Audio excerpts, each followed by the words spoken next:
Special thanks to Horizon Therapeutics for sponsoring the Special Fathers Network Dad to Dad podcast, working tirelessly to research, develop, and bring forward medicines for people living with rare and rheumatic diseases. Discover more about Horizon Therapeutics' mission at horizontherapeutics.com.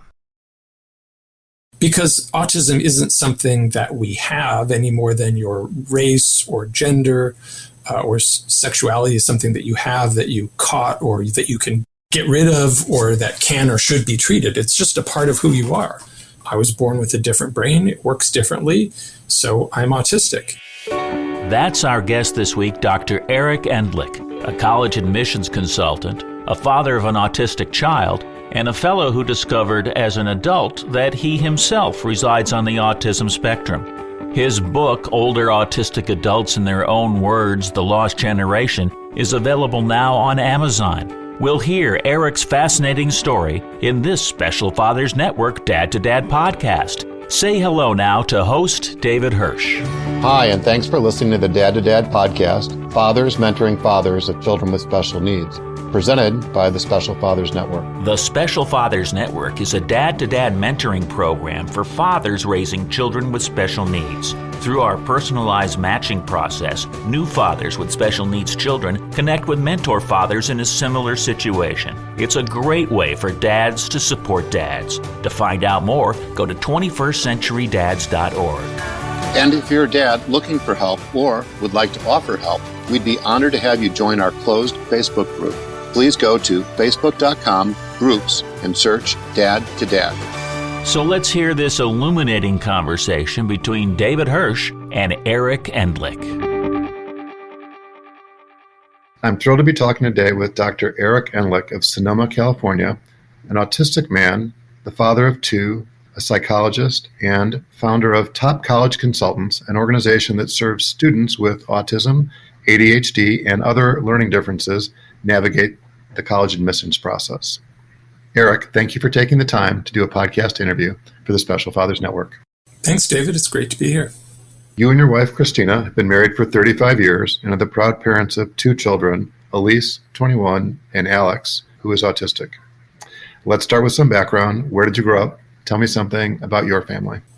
Sure. Yeah, I grew up in Southern California, Northridge, the Valley, this famous San Fernando Valley, in greater Los Angeles. Went to school at UC Berkeley, went east for grad school, ended up staying on the East Coast in the Boston area for many years, and only just recently returned to California, and it's great to be back in the nice climate.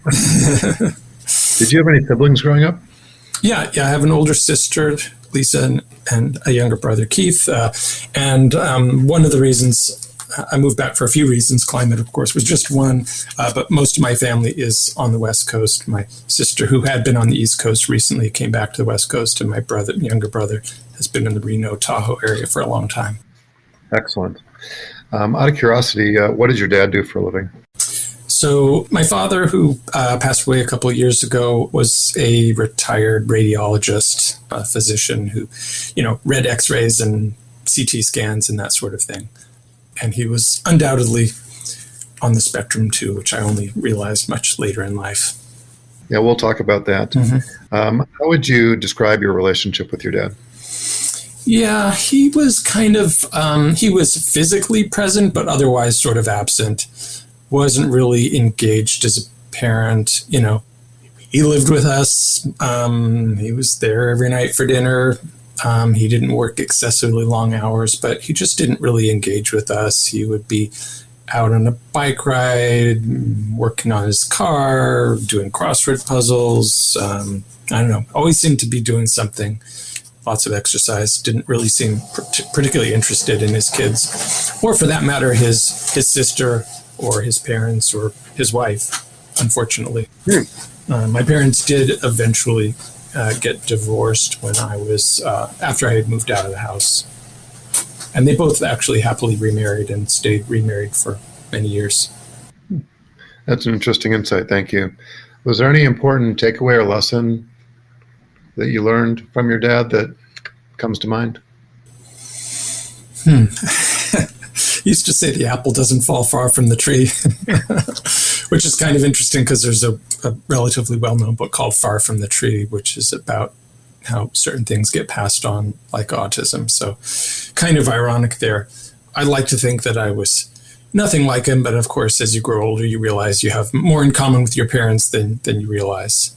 Yeah, well, the way I like to think about it too is that we learn from role models, right? You try to emulate the ones that got it right. You want to be more like them. And then maybe, like you were saying, if your dad was not as involved, when you look back on it, well, you're going to do something about that. You're going to be a more involved dad, right? You're going to be more present. And I think the pendulum, certain respects swings, and maybe the opposite direction, right? If you have the awareness to do something about it. Yeah, that was certainly a goal to do a different kind of job than my parents did. They certainly did some things right, but there's a lot of things I would have done differently and tried to do differently with my own kids. But then when you become a parent, you find out it's an incredibly hard job. And so you're really, you never master it completely. I mean, I was just talking to my wife, Chris, today, literally about, how to be more effective parents with our son. So we're always learning. And I think if you have that attitude that you're always learning, there's always room for improvement, then there's always hope of, they say it's never too late to have a happy childhood. Maybe it's never too late to be a good parent. Yeah, well, along those lines, I think we're all works in progress. So yeah. Thank you for your authenticity.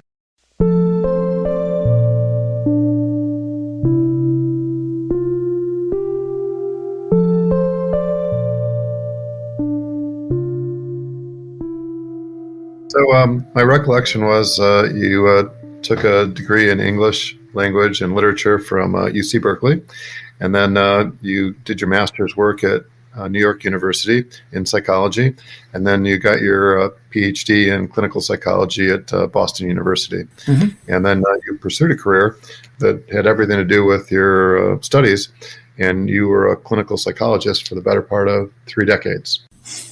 Correct. Yeah, I still am a clinical psychologist. I'm just working in a different capacity. I worked in a variety of settings, including employee assistance, hospitals, clinics, private practice, and then a few years ago discovered and fell in love with the field of college admissions consulting, and I've been doing that ever since. But I'm still a psychologist, and those skills really inform my work with students. So when you were practicing over those decades, what was the primary focus of your work, and what type of clientele did you have? Well, I would say I started out as a generalist working with teens and adults and couples on the sort of garden variety stuff that people bring to therapy: depression, anxiety disorders, substance abuse, relationship problems, work stress. Did a bit of sports psychology for a while, working with athletes who were having performance issues, particularly a lot of those were teens. Over time, I started working more with teens, and I really, really enjoyed it, which was one of the things that kind of propelled me into college admissions consulting, because I just love working with that age group. But also, after my son was diagnosed with autism at age 2.5, I got increasingly involved in the autism world, and over time started having a larger clientele that was on the spectrum. So I worked with quite a few autistic teens and adults as my practice progressed. Excellent. So let's switch gears to special needs. I'm sort of curious to know, prior to Alex's diagnosis, did you or Kristina have any real exposure to the world of special needs? No, really, we did not until his diagnosis, but that was 22 years ago. So we've had a lot of practice now. And once he was diagnosed, it was a life-changing event. There's only it's a rare event, or at least it has been in my life, where something happens and at the instant that it happens, your life is never going to be the same after that. And when the doctor looked at us and said, your son has autistic disorder, which is what they called it at the time, I just knew immediately, everything's different. And it was. And we threw ourselves into the world of autism, started going to conferences, reading books, going to specialists, bringing therapists into the home. It completely changed our lives. And initially, it sort of felt like a negative. But of course, in retrospect, I can see many, many benefits to having that experience being in the special needs world. Certainly as a psychologist, to help me much more able to empathize with other special needs parents and understand what they were going through and really help them in emotional and practical ways. That's a long answer to your question. No, we did not have prior experience, but after that, we were definitely full-on special needs parents.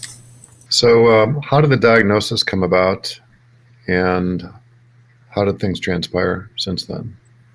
Yeah, when he was maybe 15 months, my wife and I both worked full-time. She was a biologist, scientist in biotech industry. We had him in family daycare, and the wonderful family daycare provider said to us, it seems like he might have a hearing problem. He's not responding when I call his name, and she demonstrated it. And I'm like, oh, no, he's the TV's on. He's watching that. He's distracted. He's just engaged in other things. But it just sort of sparked a question in our minds, and we started noticing certain things. That was kind of the first indicator. What I really noticed, what was the cue for me, was that even though he was amassing vocabulary at a really good pace, he knew numbers, colors, letters, you name it. He was not using language the same way that other children did. He only used language for one purpose, which was to label objects. So if you asked him, what's this? He could say, it's a pencil, it's a cup, it's a dog, what have you. But if he was thirsty, he would never say juice. If he wanted to be picked up, he would never say up. Even though he knew those words, he didn't make requests. He didn't ask questions. He didn't point. So there was a lot of things missing in his use of language. And it was one of those things you just sort of intuitively knew something wasn't adding up. And also the words he was acquiring, like his first word was cat. I was there when he said it. It was a very exciting moment at the vet's. Did you have a cat at the time? Is that why? I picked up the cat and I showed it to him. I said, oh, look, Alex. And he said cat. And I'm like, oh my God, he talks. So that was an exciting moment. But he didn't say mom or dad. He was picking up these other words. Cat was the first one. I forget what the other, first 10, 15 words were. But he hardly ever said mom or dad. He certainly didn't say mommy or daddy to get our attention. So he wasn't using words in that instrumental way. And I mentioned that to the pediatrician, and the pediatrician was like, we actually went through 3 pediatricians. The first one didn't seem at all concerned. We switched pediatricians because we felt like he wasn't taking things seriously. The second one said, let's wait and see. Some kids, progress at different rates. This was back when the wait and see was kind of the predominant approach. They would never do that now. And then, when it was 2.5 and he still wasn't really saying mom or dad, and he was, more and more things were kind of coming to our awareness. At that point, we had early intervention come in, which was a free service provided by the state. And you could just see from their looks on their faces, they were really concerned when they evaluated him. We thought, maybe he has ADHD, maybe he's a little hyper and, doesn't focus very well. But they said he was delayed across the board. And he was our first child. So, even though I was a psychologist, I felt kind of dumb, like we should have picked up on this. How did we not know that he was so delayed? And so immediately he started getting services, and one thing led to another. We had, formal diagnosis. Well, thanks for sharing. Very interesting. Was there some advice you got once a diagnosis was made that you look back on and say that was really helpful or instrumental?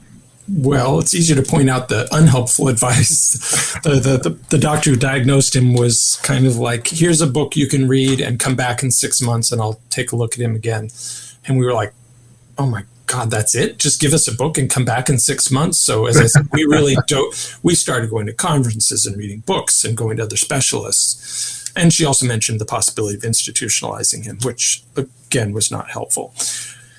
So we did find lots of good clinicians and lots of good professionals and organizations. The Asperger Autism Network, which I continue to be involved in, was hugely helpful. We may come back to that in our conversation.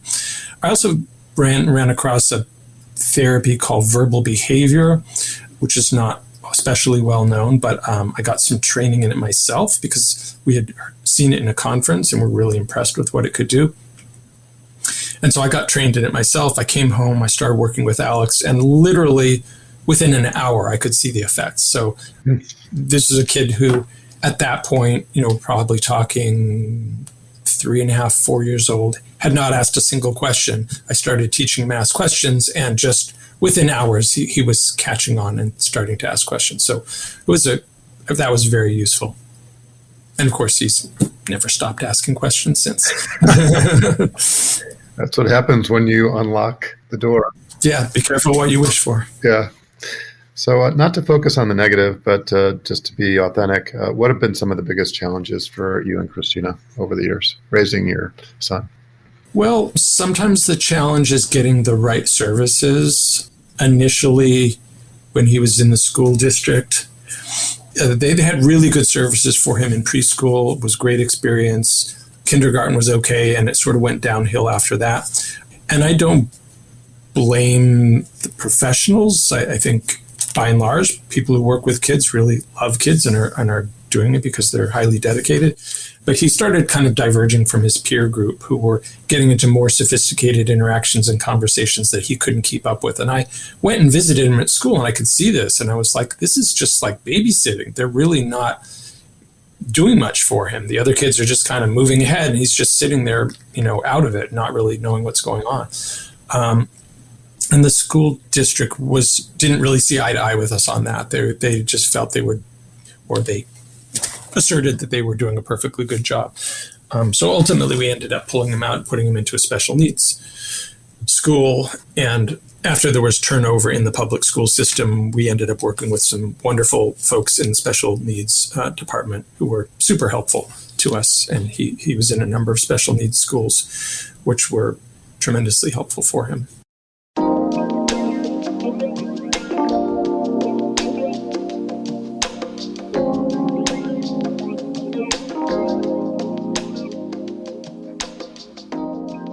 I'm sort of curious to know what what impact Alex's situation has had on his sister Elyse, your marriage, or your extended family for that matter. Yeah, I could spend the whole time talking about that. There's kind of a stereotype that if you have a kid on the spectrum or with special needs, that you're likely to get divorced or what have you. I'm not sure that research has even been validated. I think in a lot of ways it brought us closer together because parenting is a huge shared project to begin with. But then when you have additional challenges, there's just, it needs to be kind of all hands on deck. So you never kind of get into cruise control where you can just sit back and be like, this, child's just going to take care of himself. As with our second child who just kind of flourished with much less effort on our part.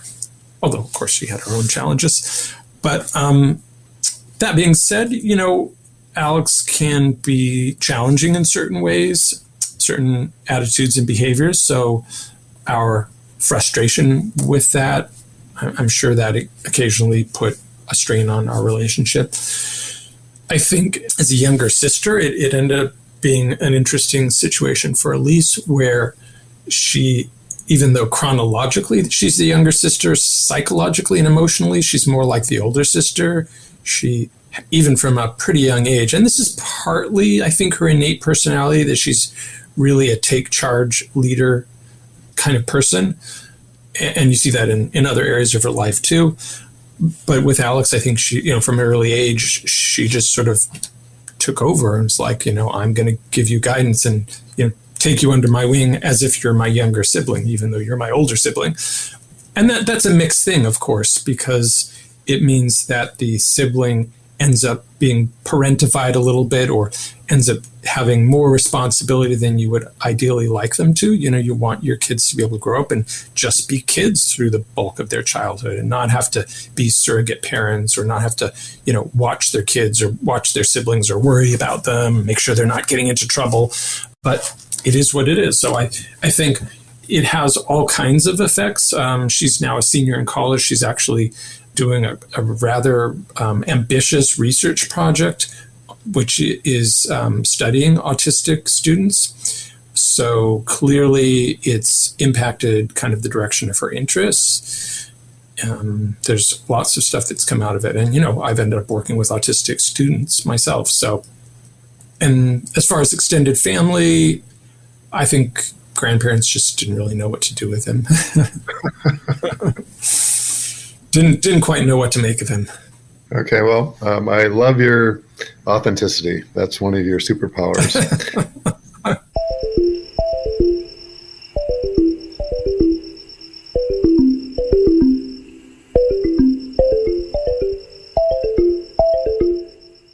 So, have there been any supporting organizations? You mentioned the school district. Any specific organizations that have been instrumental either for Alex specifically or for your family? Well, I mentioned AANE, the Asperger Autism Network. Years ago, it had a different name, but it was still called AANE. That happens to be headquartered in the Boston area. So it was very convenient for us because we could, go to events, conferences, and so on in person back before everything was virtual. We got a lot out of that organization, and I subsequently did volunteer work for them and have presented at their conferences and so on. I would say that was one of the more helpful ones. Certainly, schools he's gone to have been really helpful. He went to a series of schools that provided him a lot of help and guidance. Community Therapeutics Day School, Cardinal Cushing Center, League School of Greater Boston. We were in the Boston area, so of course they're all based in Boston, the Boston area. Excellent. So I'm sort of curious to know what role spirituality has played on your journey. I'm Jewish. My wife is Catholic. Because we were so focused on kind of keeping up with Alex, keeping him out of trouble and trying to see what was around the next corner, we didn't end up being very involved in a congregation. Never really stuck with anything. It seemed like there was always so much on our plates. Ironically, when Elyse was well into high school, she kind of discovered her Jewish roots and dragged us to temple, of all things. But I think we have our own kind of brand of spirituality. My wife and I actually have been practicing meditation lately. I'm very connected to nature. I was really into nature photography for years before the kids were born, and really happy to be sort of living in an area where there's a lot of natural beauty right now. So let's talk about the work that you do. I'd like to drill down on Top College Consultants. How did that organization come about? What's the backstory? So, as I said, I discovered college admissions consulting, later in my career and just kind of fell in love with it. I had always enjoyed working with teens. I had been working with folks on the spectrum, and I'm a lifelong writer as well. I sold my first story to an article at age 13 and just realized that this field would sort of bring all my interests together. I could work with students with various challenges, including autism. I continue working with teens, work with them on their stories, on their writing. As you said, I had an undergraduate degree in English. And it gave me the opportunity to travel around the country going to colleges, which I found more fun than sitting in an office all day long. People say, oh, how can you, listen to people's problems all day? The work itself was enjoyable. It's just the working conditions of just sort of being in a chair and not going anywhere all day long. And when I kind of got into college admissions consulting and started going to conferences and collaborating with colleagues and traveling to colleges, it was like, this is really fun. And my psychological counseling background turned out to be hugely helpful too.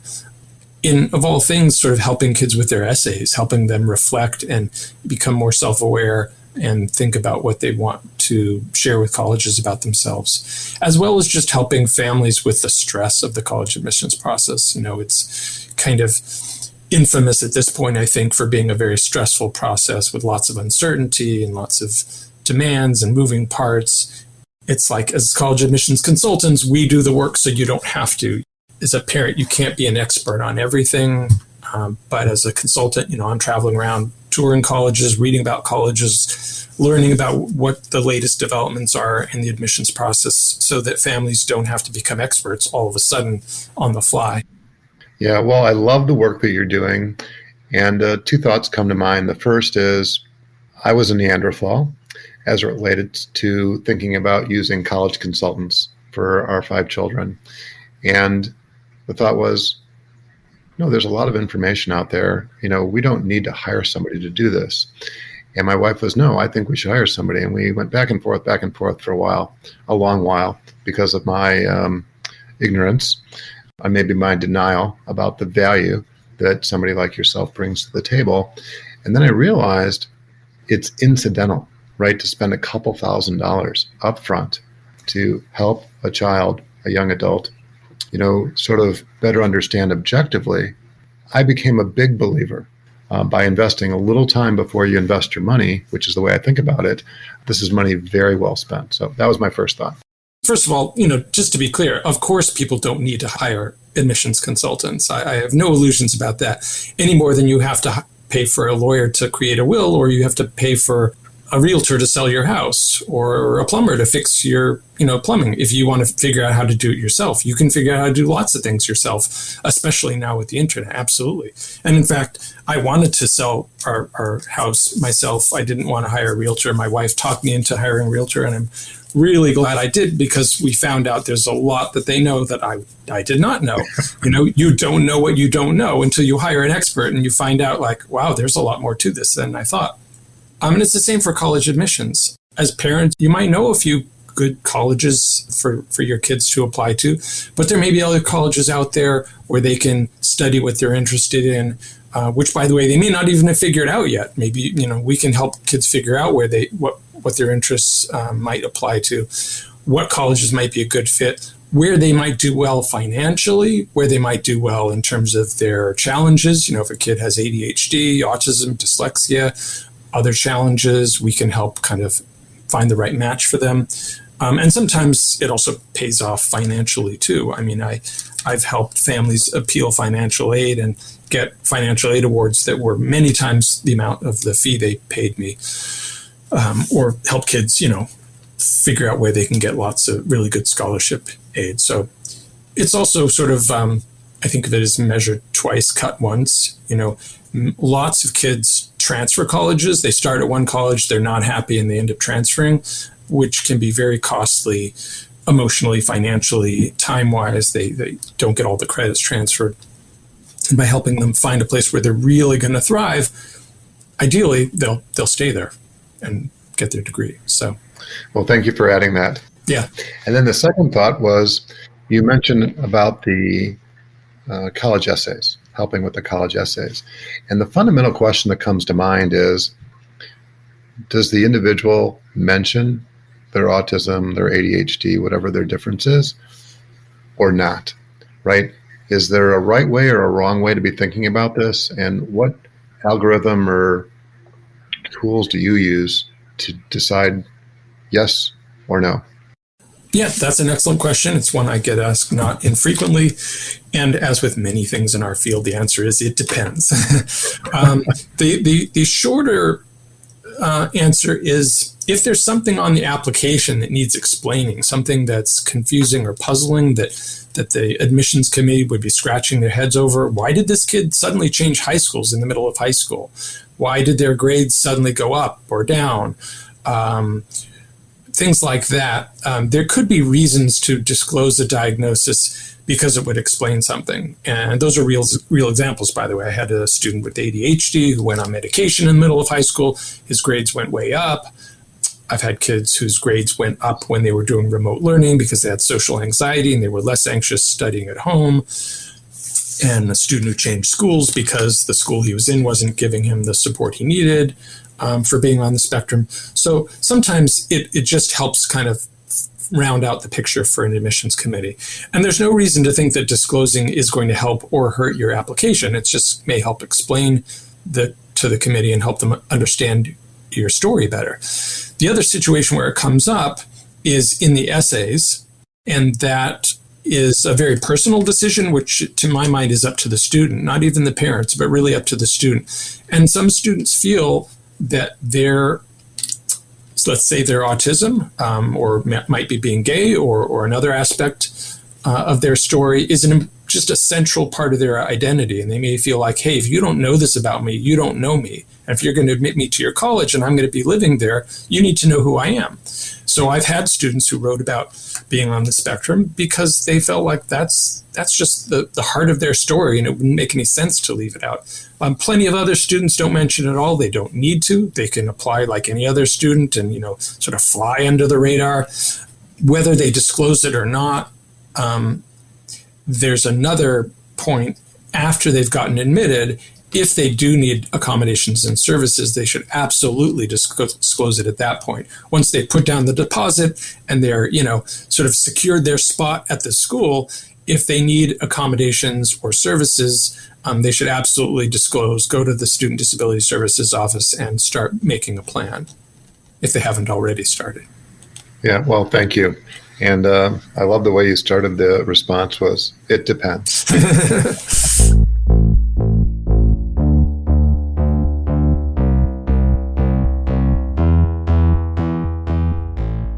Well, let's switch gears and talk about your book. I love this book.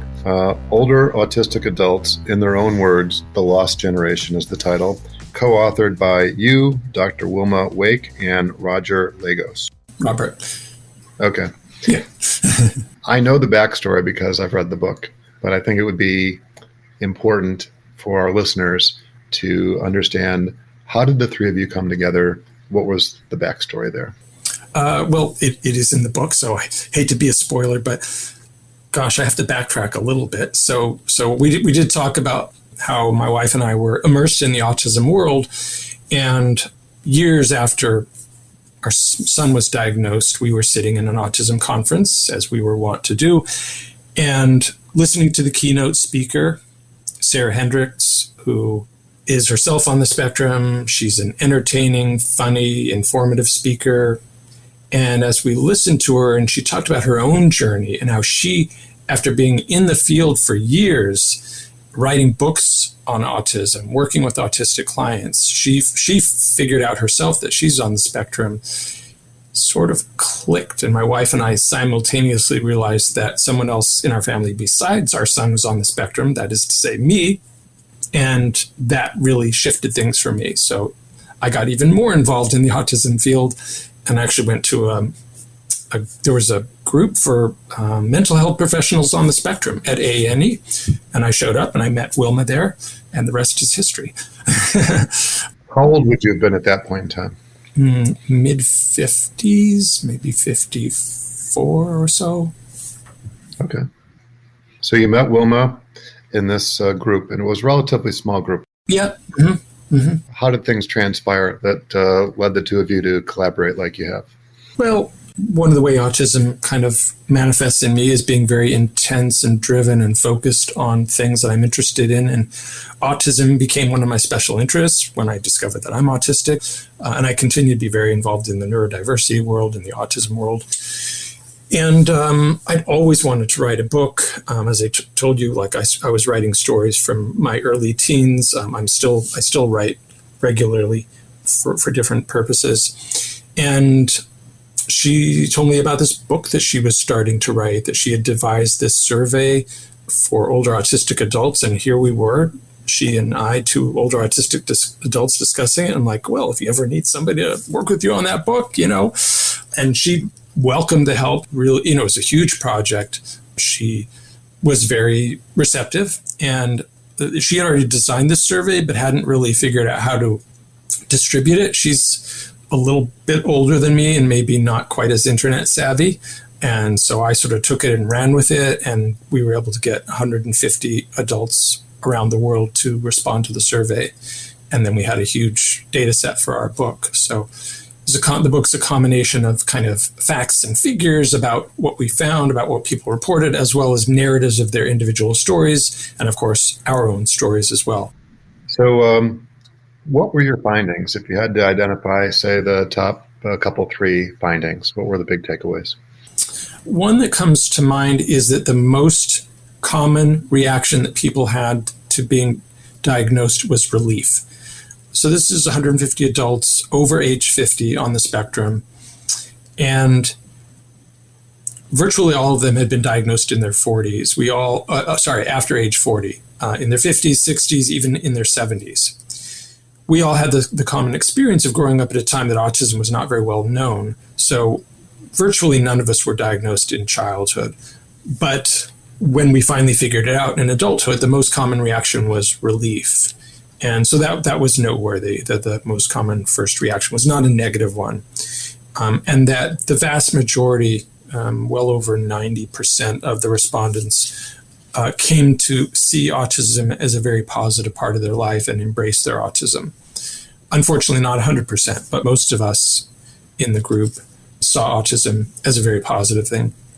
Much higher rates of gender diversity, much higher rates of folks who are LGBTQIA+, which is a well-known finding in the autism world, and much higher rates of being atheist or agnostic. But among folks who identified as female, they were much more likely to self-diagnose, much less likely to be diagnosed by professionals. And I think this speaks to the difficulty that women experience getting recognized and diagnosed. So that was a pretty noteworthy finding too. Yeah, well, thanks for sharing. One of the things that I took away, either from the book or our conversations, I can't remember, is what is generally referred to as use of the first person in the world of special needs. And I'm wondering if you can shed a little light on that, Eric. Absolutely. Yeah. So I think professionals who work in the field, teachers, counselors, educators, other professionals are frequently taught that it's more respectful to use what's called person first language, that you are a person before you are a label or a diagnosis. So you would say a person with autism. But in fact, if you ask adult self-advocates, if you ask autistic adults what they prefer, the most recent survey that I've seen was that well over 80% of adults on the spectrum prefer identity first language, which is to say, I'm an autistic adult. I'm not an adult with autism. So my feeling is, number one, you need to look at who you're talking to and find out what they want to be called. Don't just assume. And I've actually had people correct me when I use identity first. Oh, you're not supposed to say that. It's actually person with autism. And I just kind of have to laugh inside and say, well, I wouldn't tell a gay person how to identify themselves. I wouldn't tell a black person what terminology to use to describe themselves. Why would you decide for an autistic person what terminology should be used? That should be up to the person themselves. So most of us prefer identity first language. That's not 100%. Some don't care. Some actually prefer person first language. But when in doubt, ask someone. Yeah, well, thank you for the illumination. I just want to say one other thing about that. It's not just terminology. There's a reason for it. It isn't just like, oh, it sounds better. Because autism isn't something that we have any more than your race or gender or sexuality is something that you have, that you caught, or that you can get rid of, or that can or should be treated. It's just a part of who you are. I was born with a different brain. It works differently. So I'm autistic. It's not something I have that needs to be fixed or treated. It's just a difference. Yeah, well, thank you for the point. It's a really important one. There's a really fascinating story that I read in the book. It has to do with a conversation that you had with your dad. And I'm wondering if you can recall that. It was a Thanksgiving setting, fall walk with your dad. Yeah. And I thought that was really fascinating. It'd be easier to read it out of the book, but essentially we were going for a walk, and unfortunately in his last few years, he developed dementia. Unclear why. It wasn't typical Alzheimer's dementia.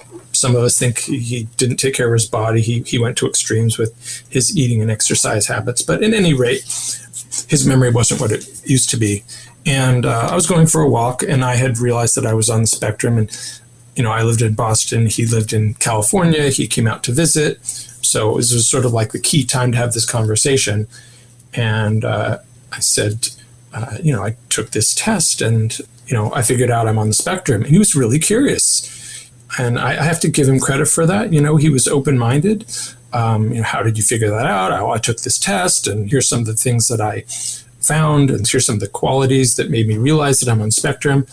And he was like, really, that's interesting. Some of that sounds like me too. I should take that. I'd be interested in taking it as well. And I had actually already taken it for him in my head. I had sort of scored, well, how would I score my dad on this? But when we got back to the house, I went through it with him.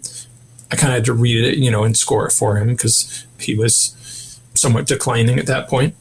But he did, in fact, score as being on the spectrum, a higher score than I got, and almost exactly the score that I predicted, actually. And then the next day, I think it was, I asked him if he remembered our conversation, and he was like, no, why? Was it anything important? And so, I'm glad we were able to have that conversation and that I was able to confirm that his impressions of himself were that he was on the spectrum, but unfortunately it was sort of lost on him because of his memory. Yeah, well, thanks for sharing. It's a very, very illuminating conversation, and there's so much more that we could talk about, but you're in a unique situation. You've raised a son on the spectrum, and then you learn much later in life that you're on the spectrum as well. And I'm wondering, under the banner of advice, what advice you can offer parents who are raising a child with autism?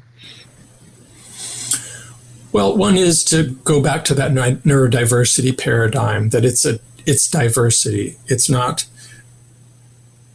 deficit. It's not a disease. It's not something that needs to be cured or eliminated. Those of us who are neurodivergent, about 1 in 6 in the population, whether it's autism, ADHD, dyslexia, other brain differences, we have a lot to contribute to society. And when you're raising a child and they're not reacting the way you think they should, all you see as a parent is the challenge. Why does it have to be so difficult? Why can't they, do this like other kids do? Whether it's, making friends or whatever it might be. It's harder at that point to see that they also may bring something unique and valuable to the world. And employers have started to realize that, and some employers are proactively recruiting job applicants on the spectrum because of the strengths they bring of being loyal, detail-oriented, having low turnover, being honest and trustworthy, lots of strengths as employees. And, many of us are inventors, entrepreneurs, artists. Sure, yes, lots of us are scientists too, and, nerds. But we come in all types. They're actors, musicians, writers, and we have a lot to contribute. So you may not always see that when you're in that situation as a parent, but be patient. Your child will continue to develop and express who they are, and you just don't know what's to come. So just hang in there. It's hard, but there's also lots and lots of support out there. There's other parents who've gone through it before. You don't have to go through it alone. Join a support group, connect with other parents who are going through it or who have already been through it, so that the path is easier for you. Well, that leads right into my next question, which is, why is it that you've agreed to be a mentor father as part of the Special Fathers Network? If there's anything I've learned that I can contribute to others, then I want to give back. I feel like you asked about spirituality. All I know is I'm here to make the world a better place, to make the world a more beautiful place, and to bring hope to others. So if there's anything I can do to make that happen, I would like to. Yeah, well, we're thrilled to have you. Thank you. Thank you. Is there anything else you'd like to say before we wrap up? No, we talked about my work at college admissions consulting. We talked about hiring a consultant. I want to be clear that I understand it's not just whether folks choose to hire a consultant. Not everyone can afford to. And because of that, I try to put as much information out there for free as possible. So I have a lot of information and resources on my website. I do lots of webinars and write lots of articles so that folks can access the information whether or not they decide to hire a consultant. If somebody wants to learn more about Top College Consultants or contact you, what's the best way to do that? Well, go to topcollegeconsultants.com or email me at Eric, E-R-I-C, at topcollegeconsultants.com. Call 833-WE-APPLY. We'll be sure to include all that in the show notes, so it'll make it as easy as possible for somebody to follow up. Okay. Let's also give a special shout out to our mutual friend, Dr. Hackey Reitman at Different Brains for helping connect us. Yeah, he's doing great work. Eric, thank you for taking the time and many insights. As a reminder, Eric's just one of the dads who's part of the Special Fathers Network, a mentoring program for fathers raising a child with special needs. If you'd like to be a mentor father or are seeking advice from a mentor father with a similar situation from your own, please go to 21stcenturydads.org. Thank you for listening to the latest episode of the Special Fathers Network Dad to Dad podcast. I hope you enjoyed the conversation as much as I did. As you probably know, the 21st Century Dads Foundation is a 501c3 not-for-profit organization, which means we need your help to keep our content free to all concerned. Would you please consider making a tax-deductible contribution? I would really appreciate your support. Eric, thanks again. Thanks for having me, David. Great talking to you. And thank you for listening to the Special Fathers Network Dad to Dad podcast. The Special Fathers Network is a dad-to-dad mentoring program for fathers raising children with special needs. Through our personalized matching process, new fathers with special needs children match up with mentor fathers in a similar situation. It's a great way for dads to support other dads. To find out more, go to 21stcenturydads.org. And if you're a dad looking for help or would like to offer help, we would be honored to have you join our closed Facebook group. Please go to facebook.com/groups and search Dad to Dad. Lastly, we're always looking to share interesting stories. If you'd like to share your story or know of a compelling story, please send an email to david@21stcenturydads.org. The Special Fathers Network Dad to Dad podcast was produced by me, Tom Couch. Thanks again to Horizon Therapeutics, who believe that science and compassion must work together to transform lives. That's why they work tirelessly to research, develop, and bring forward medicines for people living with rare and rheumatic diseases. Discover more about Horizon Therapeutics at horizontherapeutics.com.